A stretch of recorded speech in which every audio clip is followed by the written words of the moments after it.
you can't check in, just send me an email. Just be sure to put the name of the class in the subject line or in the body of the email. I'll add you. Bless you. Bless you.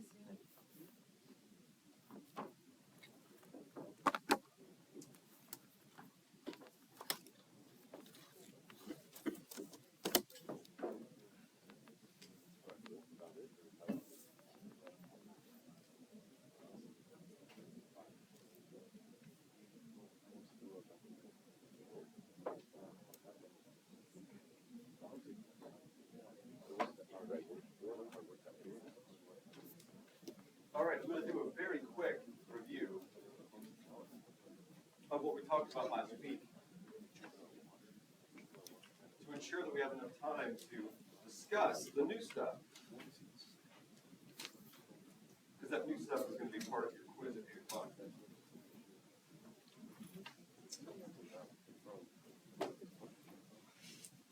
All of this comes from that first part of McInerney's book, which I gave you guys as a PDF in Blackboard. So if you've read that first part, which is kind of like the first chapter, you're going to be more than prepared for all of this. Okay? I do highly recommend doing the readings. In first quarter, one of the required books was Robert Fuller's, and I know that was a very difficult book to find. I'm working on revising the material for that course to make it easier to access.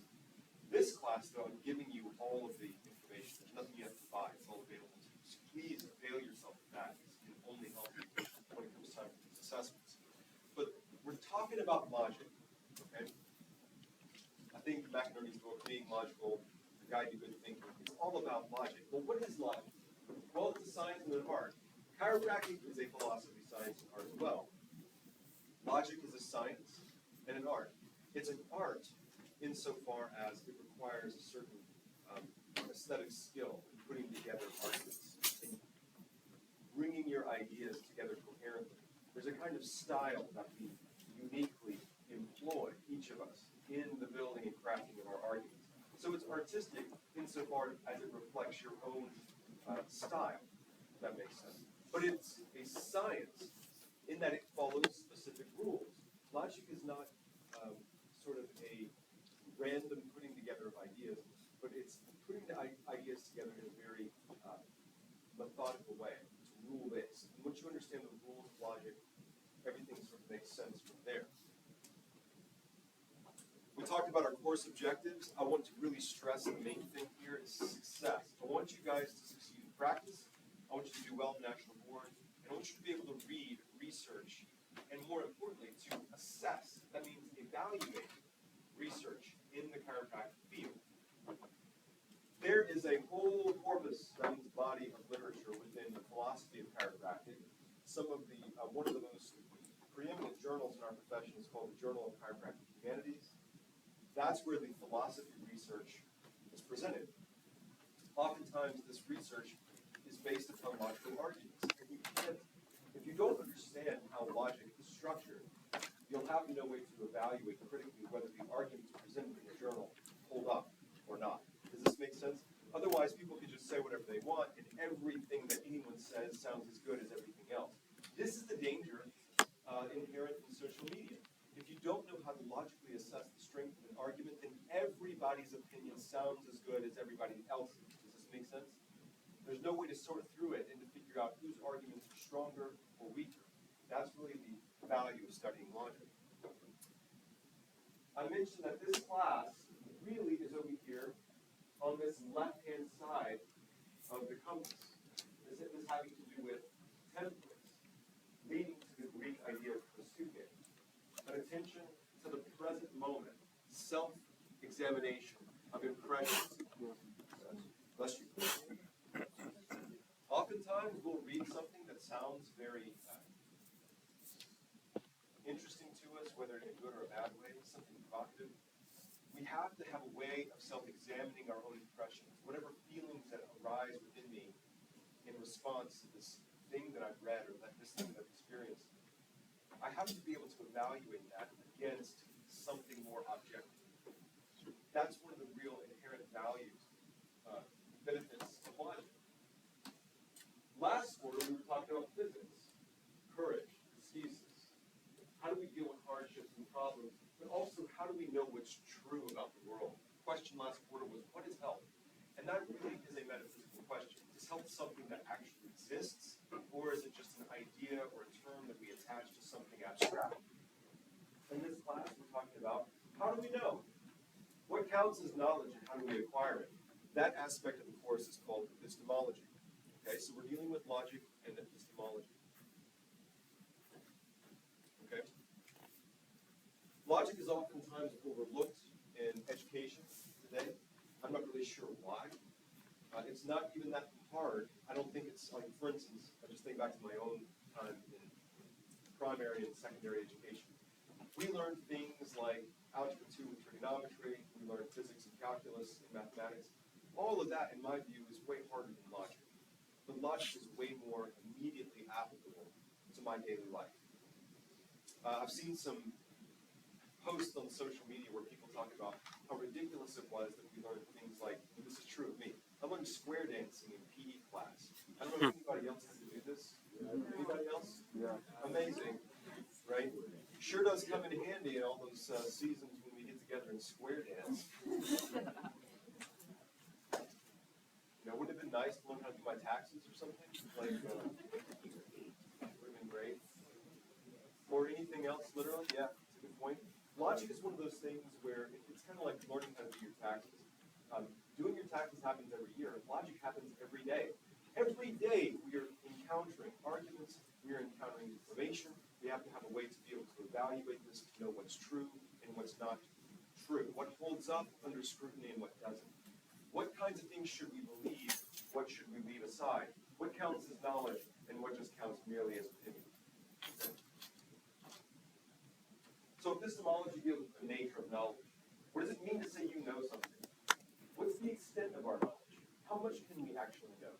What are the limits, the boundaries of human knowledge? This is what we try to get at with epistemology. As we prepare the mind for logic, being logical presupposes our having a sensitivity to language. So a lot of what we're going to be dealing with in this class has to do with how we use words. That's really where we left off last week with ambiguous or vague language. The importance of using words well and of leveraging the power of language, which is something that we are remiss in doing in our society. I'm using a lot of big words. In fact, I was reading over the SRIs and the comments, and one of the comments was like, Dr. Thornhill uses a lot of big words. I don't know if that's a compliment or a criticism, maybe both. What I'll say is this. I don't speak any other language as well as I do English. And if I'm going to speak English, I'm going to speak it as well as I can. I want to use it to the fullest extent that I can. And if you want a picture of how little of the English language we use, study Shakespeare. If you study any of the sonnets, any of the plays that are heralded as some of the greatest works of the Elizabethan era, or of English in general, you'll find pretty quickly that they're hard to understand. Reading and understanding Shakespeare at this point is almost like trying to understand Latin. It's very difficult. And it's only difficult because of how little of the English language we use. It's incredible the amount that we're able to get done and how well and effectively we can communicate using a tiny fraction of the English language. Yeah? So, I know that Shakespeare was here for his time, but people at his time used more English than us. Yeah. That is to say that if you were to go to the Globe Theatre in London and watch a Shakespearean play during the Elizabethan era, even the common folk would be able to listen to it and completely understand it. It's difficult for us because a lot of the words have fallen out of favor or out of fashion. We just don't use them. We use very limited scope of the English language. Now, my reason for bringing it up is here. The better we are at using our words, the more effective we will be at communicating. If I'm speaking to a group of lay people in my community about chiropractic, I have to speak as the common people speak.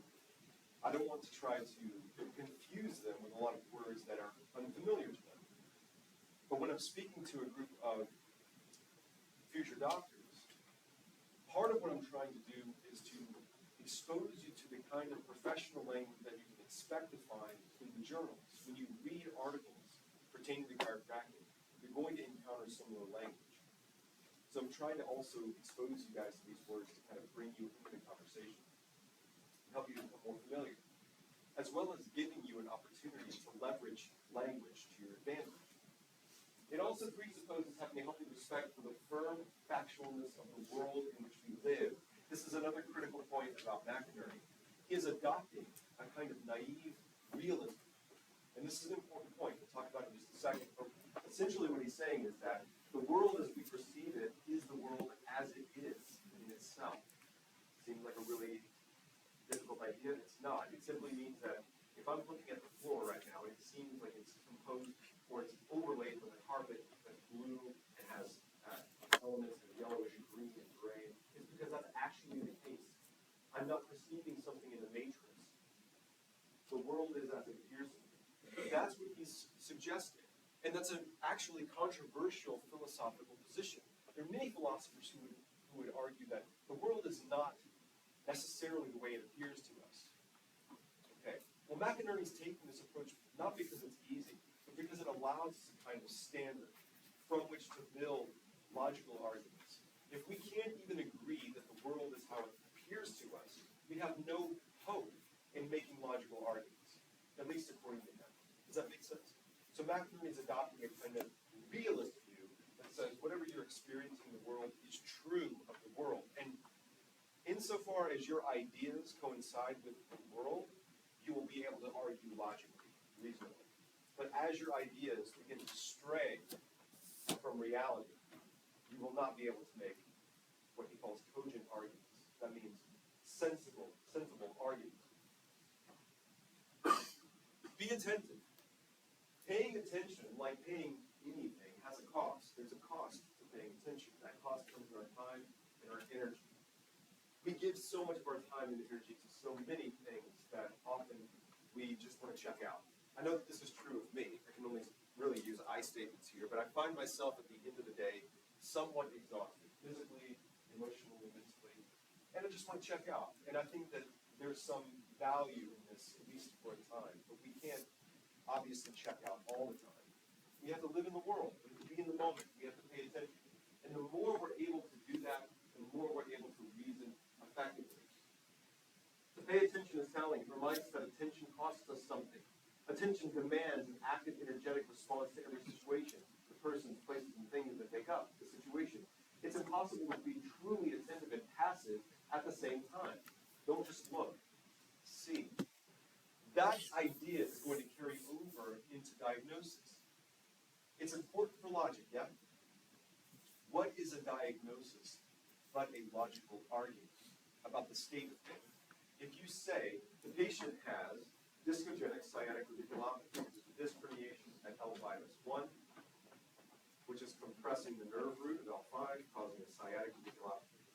Well, what are you saying? That's the conclusion, essentially, of a deductive argument. Well, how did you arrive at that conclusion? I put together the information. How did you get the information? By careful attention.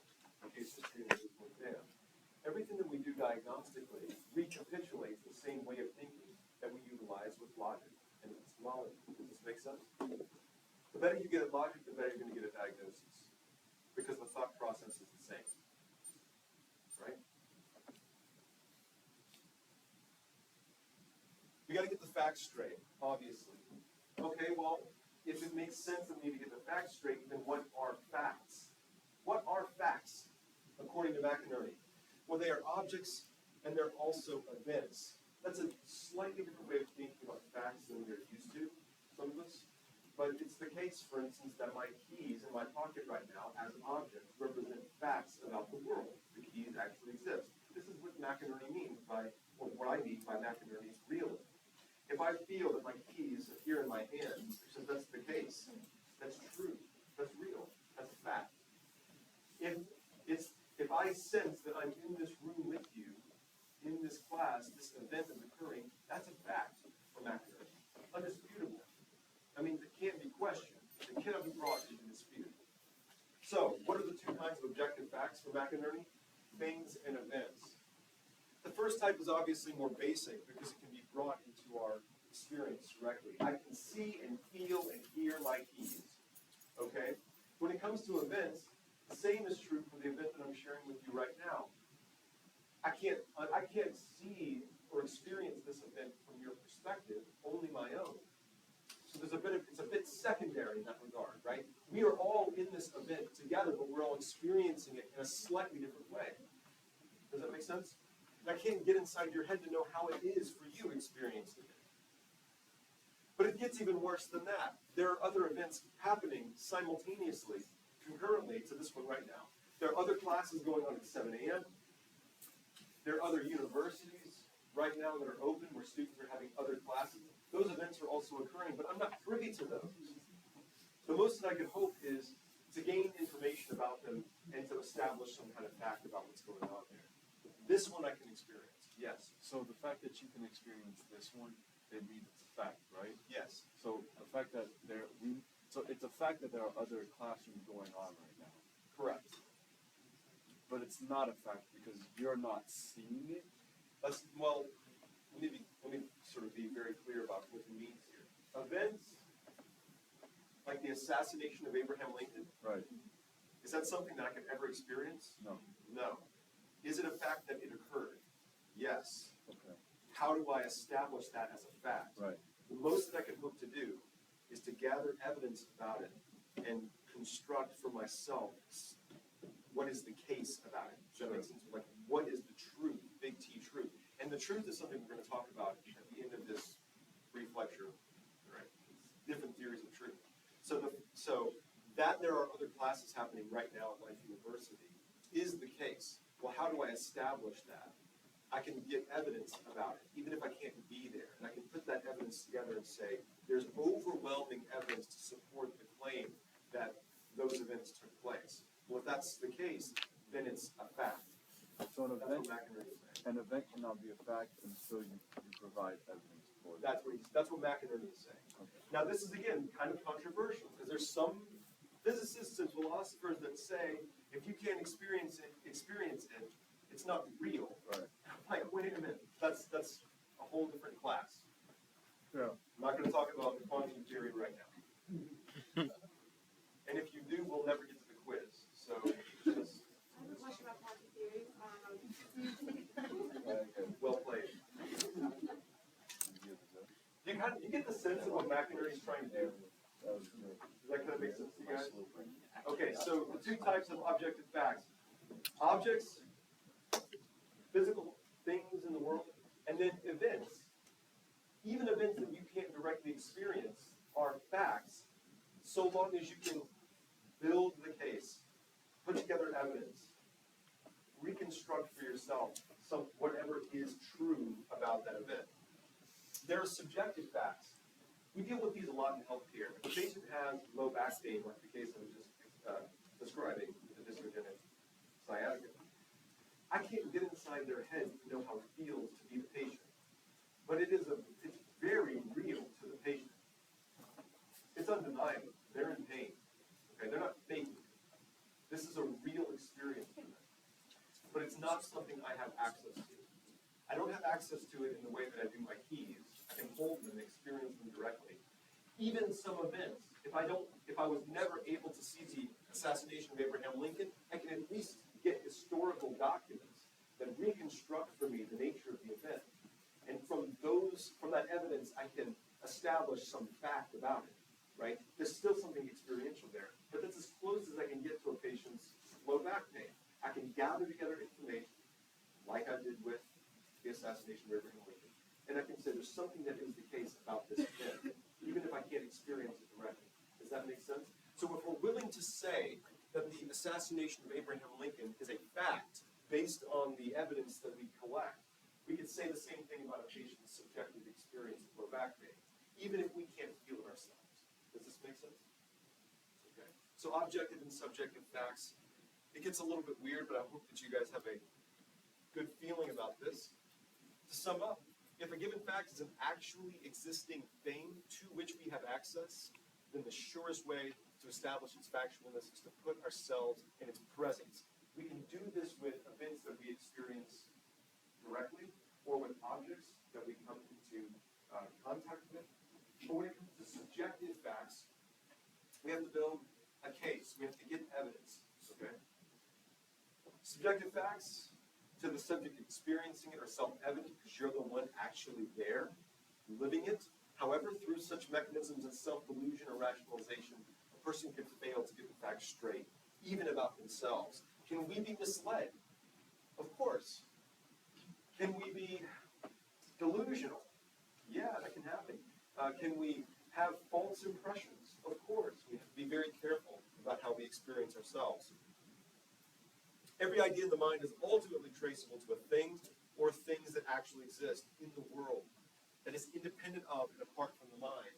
This is, again, his commitment to realism. If I asked you to try to imagine a fictitious creature, come up with some monster in your head, well, you would have to draw upon the things you could actually experience directly, right? No matter what kind of creature that you try to imagine, if you really analyze the figment of your imagination, you'll find that it's always based on something you've experienced before. There's a great quote that comes from the Greek philosopher Parmenides, and he says, "Ex nihilo nihil fit." What that means is, out of nothing, nothing comes. Anything that you want to try to come up with has to be based on something else that you've already experienced. Okay? Clear ideas are those that faithfully reflect the world. Unclear ideas are those that give us a distorted picture of the world. To ensure that our ideas are clear, we must be vigilant and attend to the relationship between our ideas and their object. If I have an idea of my keys, if you were to ask me right now, very honestly, if you were to ask me, well, how many keys are on your key ring? I wouldn't know. I've never counted them. Okay? I can kind of tell you roughly, and I can kind of describe what they look like if I lost them. Let's say that Dr. Thornhill leaves his keys somewhere and forgets where they are. Not impossible. And then I go to campus security, campus safety. I'm like, hey, I've lost my keys. Can you help me? Sure, Dr. Thornhill, what do they look like? Well, you know, and I start to describe them. Well, how closely could I describe them?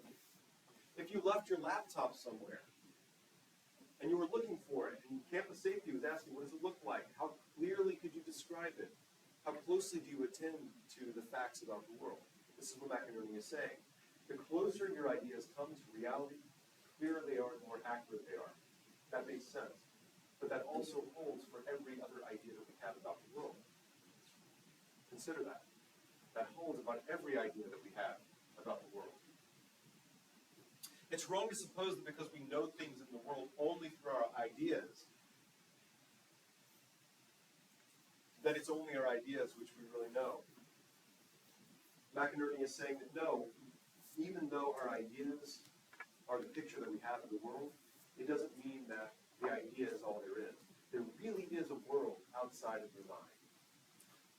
The moon continues to exist even when you don't look at it.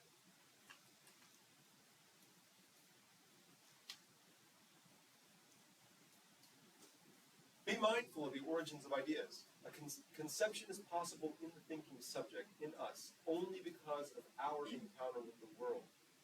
We can only conceive of things because of our experience of things. If you were to ask me, like, come up with a fictitious creature like a unicorn, well, I can imagine one, but what do you think it's based on? Every picture I've ever seen of a unicorn.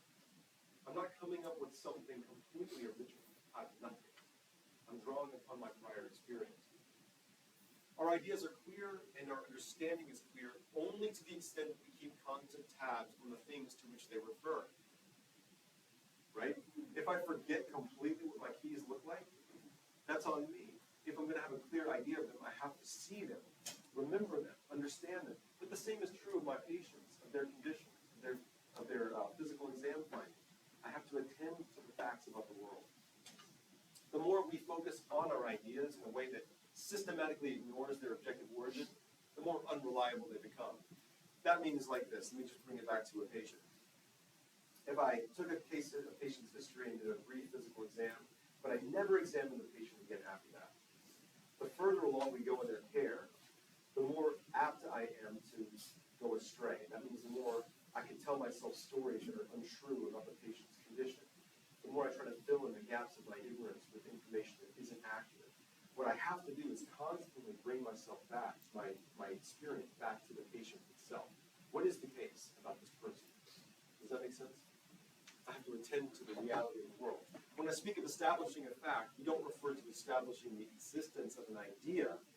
I establish a fact if I successfully ascertain that there is, for a particular idea, a corresponding reality external to my mind. In the case of this patient, if someone were to say, well, what's going on with them? I say, well, they've got a hot disc, L5, probably radiating pain down the leg. Okay, well, how do you know that? Well, we did a physical exam. When? A year ago. Okay. Well, is what you're saying about the patient still true? I suppose so. Don't suppose. Do an exam. Okay? Are they getting better or not? Well, we did a reeval, and it turns out that that low back's been asymptomatic for 9 months. Okay, so what have you been doing all this time? Asks the insurance company. Right? You have to attend to the world. Your ideas have to have some kind of corresponding reality external to the mind. There are 3 basic components to human knowledge: an objective fact, the idea of that fact, and the word that we apply to it. In our low back patient, what are those components? Okay, well, there's the idea that I have that I'm kind of working my way backwards. What is my idea of the low back issue based on? Well, the presence of a real herniated disc. We found that out through MRI. We saw it on the image. Okay, that correlates with the patient's physical exam findings. There is a herniation there. We have proof. We have built the case. Okay, so we have a word that we put to the idea, and the idea is grounded in some fact, some objective reality of the world. That's great. Those are the 3 components we need. McInerney's using something similar. There has to be an objective fact. The cat is on the mat. Okay? Now I have an idea of the cat, and I have a word that I can attach to that phenomenon, the word cat. So what do you need for facts to match reality? You have to have something that is the case. You have to have an idea of what's happening, and you have to have a word that you attach to it. If you don't have those 3 things, you have no real knowledge about it. How are bad ideas possible then? Well, bad ideas happen when we are unclear about any of those 3. Okay? If there's something that's not the case, like in my back pain patient, if he stopped having low back pain like 9 months ago, and I'm still operating on this idea that he's still in pain, there's a big problem there. Wouldn't you agree? It's because there's nothing here in the real world that actually matches the idea in my mind. I've gone astray. Does that make sense? Well, what's the remedy? Go back and observe. Go back and observe. Go back and observe. That's what doctors are required to do constantly. Remain vigilant. Observe. You have to really see what's going on. Yes?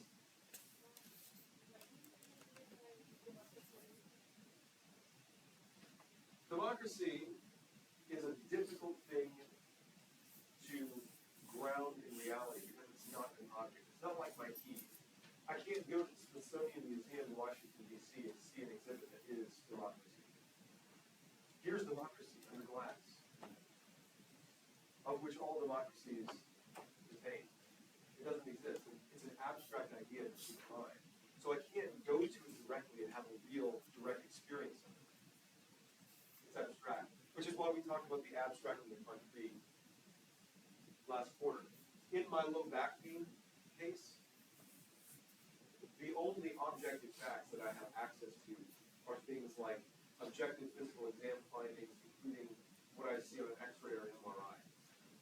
But I don't have access to the patient's feeling about the low back. Does that make sense? That's kind of abstract for me because it's a subjective experience for the patient alone. I can't get in their head to know about it. Ideas like democracy are even worse because they're ideas that we all share and we might interpret slightly differently, but are no less important to the structure of our society. Things like human rights and morality, democracy, freedom, love, justice. We can't experience them directly. We can't measure them objectively, and yet they form an integral part of our society. Yeah? Creativity be interpreted as bad idea? Could creativity be interpreted as a bad idea? No, I mean it can. Anything could potentially be a bad idea so long as it fails saying, but wait a minute, democracy, where is that in reality? It can only be true by definition. Okay, now without getting too far into a whole other topic, we talked about last quarter the difference between, and we'll talk some more about it this quarter, analytic ideas and synthetic ideas. We'll talk about this more in this class. An analytic idea is an idea that's true by definition. The word bachelor simply means an unmarried man. If you never see an unmarried man, you can still build a deductive argument based on that definition. Does that make sense? Okay. Or the word mortal, to the definition we had last quarter with Socrates. Socrates is a man, all men are mortal, therefore Socrates is mortal.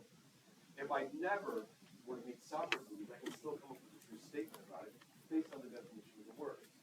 If we share a common definition of democracy, I can come up with true statements about democracy based on its definition. Right? So that becomes an analytic proposition. Even if I can't experience democracy directly in the same way that I can experience you and having this conversation. Does that make sense? So through the application of logic, we can still come up with truth definitionally. And that's as close as we get in some cases. Other questions? All right.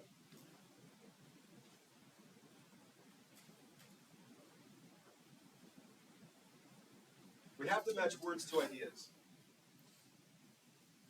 Ideas are, as such, are not communicable from one mind to the other. They depend upon our words. And this is where I get back to leveraging English language as my first language. Any language that you engage with, I encourage you to use it to its fullest. That's my only suggestion. Whatever language that you engage in, use it to its fullest. Because that's the only way that we can effectively communicate ideas. How do we ensure that our words match with what they convey? Often we cannot come up with the right words for an idea because we don't have a firm grasp on the idea itself. Remember, we need three things if we're going to have any chance at good ideas. We have to have something in the world that is the case, like the table is here. The table is here. Okay? But even in the beginning, this example, I've already used the word table. It is the case that there is a table. I have an idea in my head of the table, and I also have a word attached to it. Okay?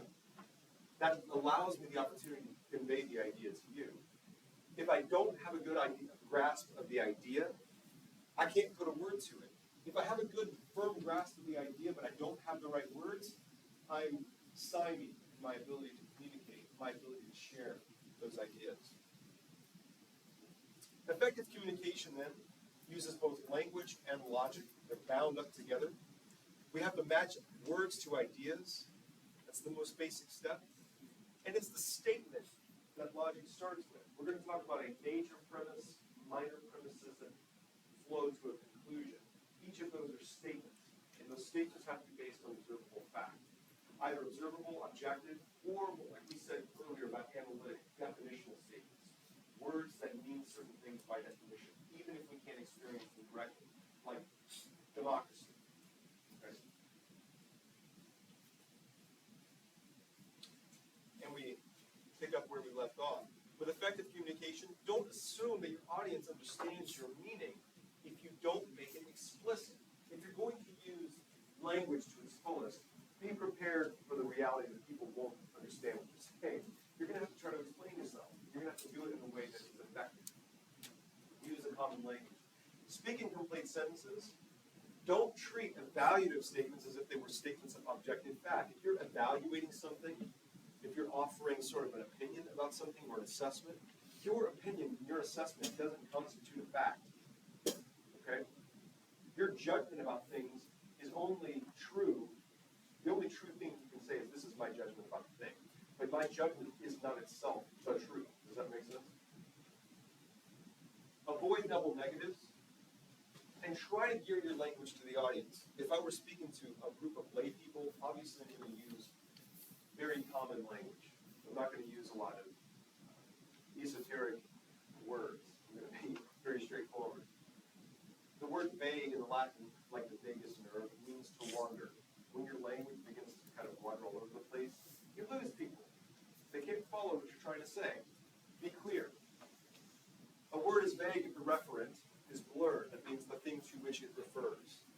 if I say bag, like this was the example I used last week, yeah, the bag is sitting on the chair. All right, well, Dr. Thorne, which bag are you talking about? There's like 50 bags.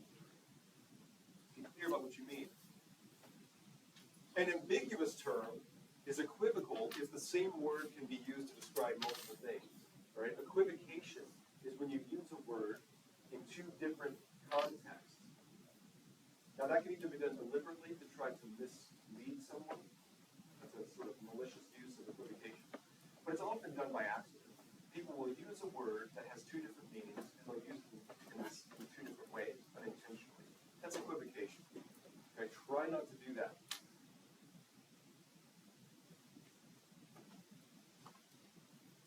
Avoid evasive language. You should always be straightforward. It's impossible for any reasonably attentive audience to miss your meaning if you're being straightforward. There is a place for euphemism in language. Yeah, so euphemism is figures of speech. Right? Figures of speech, old sayings, things like this, these can count as euphemisms. There's a good place for them, so long as what they refer to is clear. Right? If I say something like, well, you know, guys, at 7 a.m., the early bird eats the worm. Do you know what I mean? A lot of folks do. Some people have never heard that before. They've never heard that expression. They have no idea what I mean. We're supposed to be here talking about logic, and Dr. Gordon was talking about ornithology, birds and worms. I don't know what I understand that. I'm not really talking about worms, guys. I'm saying if you get up and you get moving before anybody else, you have a greater chance of success. Right? There is a place for euphemisms, but you've got to be clear. We've already talked about equivocation. Ambivalence is when you deliberately use the wrong word. That can become very problematic, of course. Some people do it deliberately, some people do it accidentally. So ambivalence has to do with using the wrong word. Okay? Even if it sounds right. Evasive language can be used to deceive an audience. Deliberately evasive language. I got the politician right here because oftentimes politicians can use deliberately evasive language. Distorting our sense of reality. That's what evasive language does. At first hearing terms like, here's an example. If you first hear a term like cultural revolution, that might sound exciting. That might sound really positive. But then there can be a darker side to it. It depends on how it's being used, right? And if it's used in an unclear fashion, it could lead to something like totalitarianism or brutality at its worst. So we have to be very clear about what our terms mean. Yeah. Oh yeah, I can give tons of examples.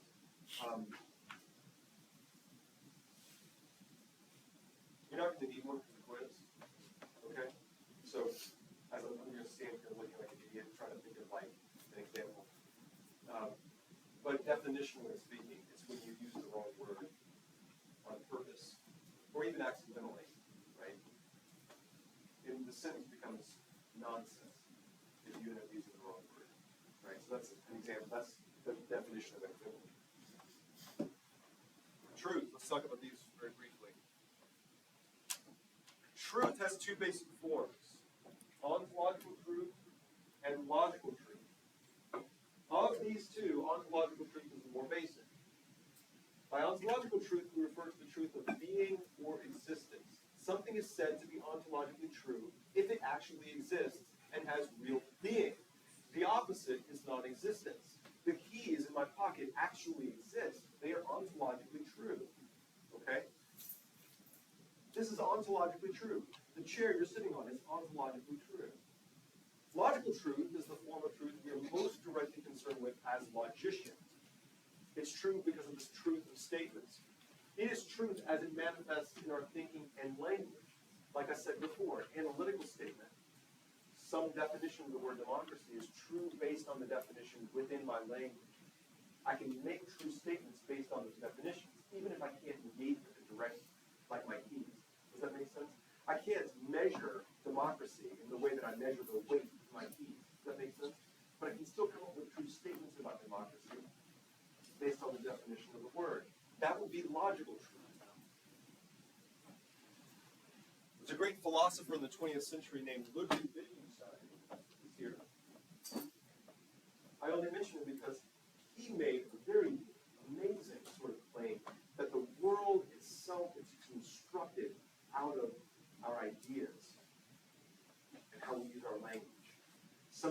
words that we use to represent our ideas construct reality for us.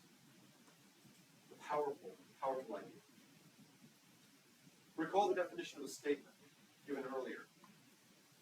A linguistic expression to which the response is true or false would be appropriate. To affirm a statement is to declare it to be true. To deny it is to brand it as false. A statement is true if what it says reflects what is the case. This is exactly what Wittgenstein said. The world is all that is the case. What a true statement does is declare through the medium of language a correspondence between our ideas in the mind, subjective facts, and real states of affairs in the world, objective facts.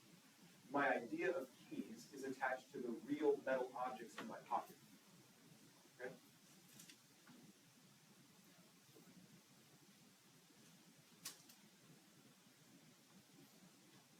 This is very different from this gentleman here, Immanuel Kant. Kant is one of those philosophers who would question everything that you describe so far. Kant would say that we only experience the world through the filters of the brain. How we perceive the world through the brain gives us the picture that we have of the world. Okay? But whatever the world is, apart from the human brain, is off limits to us. We can never know it. We can never experience it. This is what Kant said. Right? Very different way of thinking. Establishing the truth of it in any particular situation is a matter of determining whether what one believes to be true or suspects might be true has a basis in fact. Is what you think is true actually the case? If you think you're sitting on a chair, is that actually true? Well, McInerney is going to say yes. If you have direct access to it, that is the case. I have Immanuel Kant here because he would question that. And he would say, all you have is the mental image drawn up by your perceptions. You cannot know what the world is actually like. The focus of attention here must be on the objective order of things. What determines the truth or falsity of a statement is what actually exists in the real world. Logical truth is founded upon ontological truth. Any statement that I make has to be grounded in some fact about the world. Lying is more psychological than illogical. When I lie, I have no doubt about what actually exists and deliberately misrepresenting the world. That's what a lie is. If you get something wrong because you've been misled or you misinterpret the world, that can be forgiven. But a lie is a deliberate misrepresentation of the facts. That's a lie. Okay? I know the situation to be properly expressible in the form A is B, but my statement is A is not B. It's a lie. So then what's true? Okay? There are three different theories of truth that I'm going to present to you guys. You may not have realized before this class that there are different theories of truth, but it's one of the more interesting topics in philosophy. You'd think after 2,500 years of Western philosophy, we have a better grasp on this topic by now. Welcome to it. So here are three different ideas about truth. The first one is called the correspondence theory. The correspondence theory. And that's what McInerney has been promoting this whole time. The correspondence theory is when your statements match reality. The chair is by the table. The chair is by the table. Okay? My ideas correspond to some fact in the world. That's the correspondence theory. I heard an apologist one time say that the truth is that which corresponds with reality. That's a great way of crystallizing the correspondence theory of truth. Very straightforward. Okay? Are you guys with me so far? Why would that be a problem for someone like Immanuel Kant? Well, Kant would say you don't have access to reality. You only have access to your perceptions about it. Never mind that right now. This is why McInerney adopts the realist view. He's saying that my perceptions are reflective of reality. So when I say that the chair is by the table, that's true. That's ontologically true. And as long as my ideas correspond with reality, then I am factual in my thinking. I'm logical in my thinking. The coherence theory, on the other hand, says that statements are true so long as the statement agrees with all of the other statements within a system of thought. Okay, let me give you a statement. E equals mc squared. You've seen this before. Energy equals mass multiplied by the square of the speed of light constant. That's a statement. Okay? Is that statement true? The coherence theory of truth says it's true because it agrees with all of the other statements in Einstein's special theory of relativity. Okay? That's the coherence theory of truth. E equals mc squared is a statement whose truth is grounded in its agreement with all the other statements in that system of thinking. Does that make sense? In the general theory of relativity, the special theory of relativity. Okay? Now, if it were going to be true based on the correspondence theory, you would have to ask, is the special theory of relativity true against reality? Does it actually correspond with reality? If it does, then E equals mc squared is true both by the correspondence theory and the coherence theory. So let me break this down. Let's say that you're telling a friend a story about something that happened in your life. You can imagine this, right? You're telling your friend this incredible story of something that happened. Are any of the statements in your story true? Well, it's true because it agrees with all the other statements in the story. Does that make sense? That's the coherence theory. The statement, any single statement in your story coheres with all the other statements in the story. It agrees. Now here's the follow-up question. Does the story itself match reality? That would be the correspondence theory. If I told you guys a fictitious story of Hansel and Gretel, is any statement, single sentence within that story true? Well, I mean, it's true because it agrees with all the other statements in the story, so it's true from that perspective. That's the coherence theory. Is the story of Hansel and Gretel true because it matches reality? Well, no. At least I hope not. That'd be pretty scary. So it would fail in the correspondence theory, but it would hold up in the coherence theory. Does that make sense? Yeah. So when I was reading that, I was thinking like it could be like the scientific theory, or not scientific theory, but the method, whereas like it has to be repetitive or be able to be replicated. Yeah. And it's consistent in every circumstance. Yeah. Yeah. You're talking about the correspondence theory? No, coherence theory. Well, the coherence theory, again, has to be consistent within that structure of thought, within that system. So it's not the same. No. So No. it can have to be correspondence. Yeah.